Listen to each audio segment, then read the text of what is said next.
Hi friends, இவங்க தான் எங்கள் வீட்டுக்கு புதுசாக வந்திருக்கிற கெஸ்ட். இவங்க வந்து 1 வீக் முன்னாடி வந்தாங்க.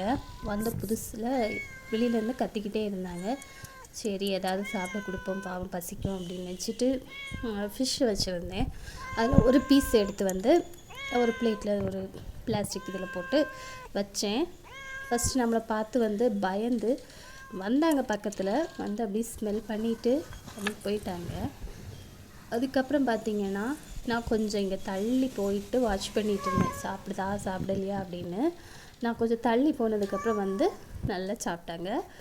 சாப்பிட்டுட்டு போயிட்டாங்க. அதுக்கப்புறம் அப்பப்போ இந்த மாதிரி வருவாங்க, வந்து சவுண்டு கொடுப்பாங்க. இல்லை நம்ம சவுண்டு கேட்டுச்சுன்னா உடனே ஓடி வருவாங்க. வந்து நம்ம ஏதாவது சாப்பாடு வைப்போம், சாப்பிட்டுட்டு அப்படி போவாங்க. ஆனால் வந்து மேலே மட்டும் கை வைக்காத அப்படின்பாங்க. மேலே நம்ம கை வச்சோன்னா அவ்வளோ, அதுக்கு பக்கத்தில் போனோன்னா பயந்து பயந்து தள்ளி தள்ளி ஓடுவாங்க. எனக்கு வந்து பெட்ஸ் வந்து ரொம்ப பிடிக்கும். நான் வந்து டாக் வளர்த்துட்ருந்தோம். பட் இங்கே இந்த வீட்டுக்கு வந்ததுக்கப்புறம் ஹவுஸ் ஓனர் வந்து வளர்க்கக்கூடாதுன்னு சொல்லிட்டாங்க. அவங்க வயசானவங்க, ஸோ அதனால் வளர்க்க முடியல. என் டாக் இப்போ என் மாமியார் வீட்டில் தான் வளருது. இந்த பூனைக்குட்டி வாரது வரைக்கும் அதுக்கு சாப்பாட்டு போட்டு வளர்க்கணும்.